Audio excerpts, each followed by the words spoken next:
have that like Mount St. Helens erupt on your face, that terrible red thing that just creeps up occasionally. Is that an accessory? Yeah.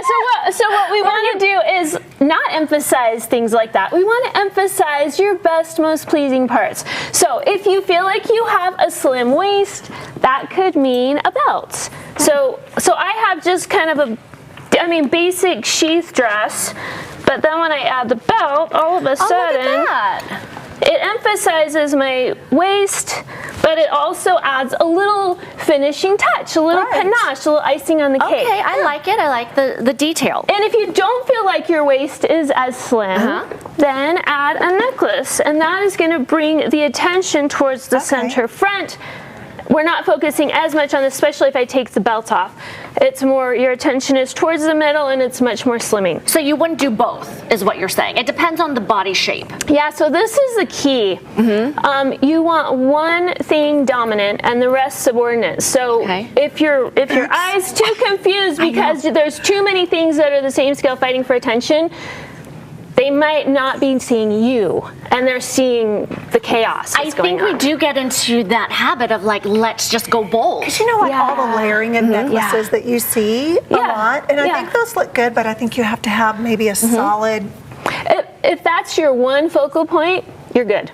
Okay. But one dominant, the rest subordinate. I feel like I want to try your belt on, actually. Oh, have you done the belt where you can do it down lower? So if you don't have a small waist, and then you would blouse above. Yes, absolutely. You can do that. It looks great both ways, but I see the difference. Pretty cute with what you're wearing. Okay, keep going. Keep going. All right. So, and then it's also, we can take sort of basic black shirt and pants, and depending on the accessories you put on that, that's going to reflect who you are, what your personal style is, what's going on inside your head, and how you're showing that on the outside. How do you know what your personal style is? Well, I can tell you. So there's 6 different personal style types, and when you go through my course, we really get deep into that so that you understand what your style type is, and you have a much smaller waist than I do. So would you put a belt on this? Because I was wondering. I think if you wanted to, so now if your personal style is a little bit more Western, do that and add some cowboy boots. Okay, totally. And you could do some silver necklace. Okay, just wondering, because this was really seriously something I thought about this morning. Yeah, and then the waist is a little higher too.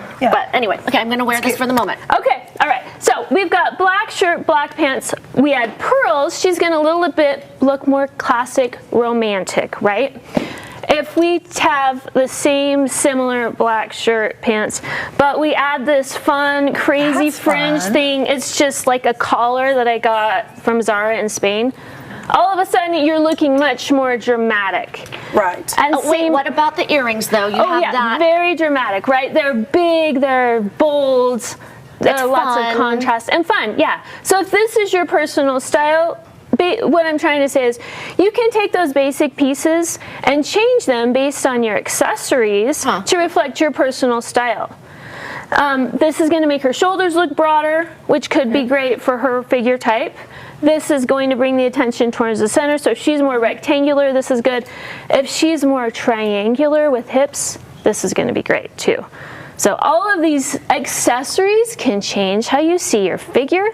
They're reflecting your personal style, and then they're also drawing attention where you want them. So here we're going to focus more on our shoulders. Color? Are you mainly focused on solids, and then your accessories are the art of it? It can be, yeah. Okay. It doesn't mean you can't add accessories, though, to colorful pieces. Okay. We haven't even gotten to shoes. I feel like we could do an entire, like, this could be a master class. Yeah, but we have 5 minutes. Shape and all the accessories, and we didn't even get to shoes, and we've run out of time, Danny. Anyway, quick advice on that. So a square toe shoe, flat, is going to look a lot more approachable, demure, subtle. This is going to look a little bit more assertive, a little bit more poised. So what's your personal style? What are you trying to say? That's how you successfully accessorize. But what if you have it all mixed up? What does that say about you? Yeah, if you close your eyes and open them in the mirror and your eyes don't settle on one focal point, it's too much. Start over. Okay, Style by Danny the girl. I think you have all the tips, and come back and